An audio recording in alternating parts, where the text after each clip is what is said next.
बड़ी अंतर्राष्ट्रीय खबरें। पहली बड़ी खबर, नेपाल में ऐतिहासिक बदलाव। नेपाल में राजनीतिक उथल-पुथल के बीच एक नया इतिहास रच गया है। सुशीला कार्की देश की पहली महिला अंतरिम प्रधानमंत्री बनी। राष्ट्रपति रामचंद्र पौडेल ने शुक्रवार रात शीतल निवास में उन्हें शपथ दिलाई। सुशीला नेपाल सुप्रीम कोर्ट की चीफ जस्टिस रह चुकी है और भ्रष्टाचार के खिलाफ उनकी सख्त छवि रही है।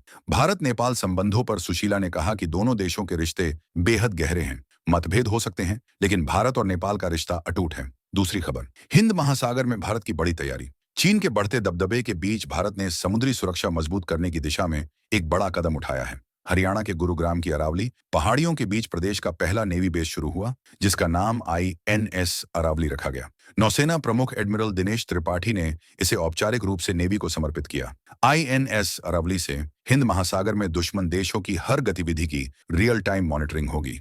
ये बेस कुछ ही सेकंडों में समुद्र में मौजूद हर जहाज की लोकेशन और मूवमेंट का डेटा भारतीय नौसेना तक पहुंचाएगा। तीसरी खबर, इजराइल का बड़ा ऐलान। बेंजामिन नेतन्याहू ने वेस्ट बैंक के पास $1 अरब के E1 सेटलमेंट प्रोजेक्ट पर हस्ताक्षर करते हुए बयान दिया कि फिलिस्तीन देश का गठन कभी नहीं होगा। इस परियोजना में हजारों नए घर, सड़कें और इंफ्रास्ट्रक्चर बनाए जाएंगे। हालांकि अंतर्राष्ट्रीय कानून के तहत वेस्ट बैंक में सेटलमेंट अवैध माने जाते हैं और संयुक्त राष्ट्र कई बार इस पर आपत्ति जता चुका है। इसी बीच इजराइल ने पिछले 72 घंटे में Gaza, Syria, Lebanon, Qatar, Yemen और ट्यूनीशिया सहित 6 देशों पर हमले किए हैं। इन हमलों में 200 से ज्यादा लोगों की मौत हो चुकी है और 1000 से ज्यादा घायल हुए हैं। चौथी खबर, भारतीय युवक फंसे रूस यूक्रेन युद्ध में।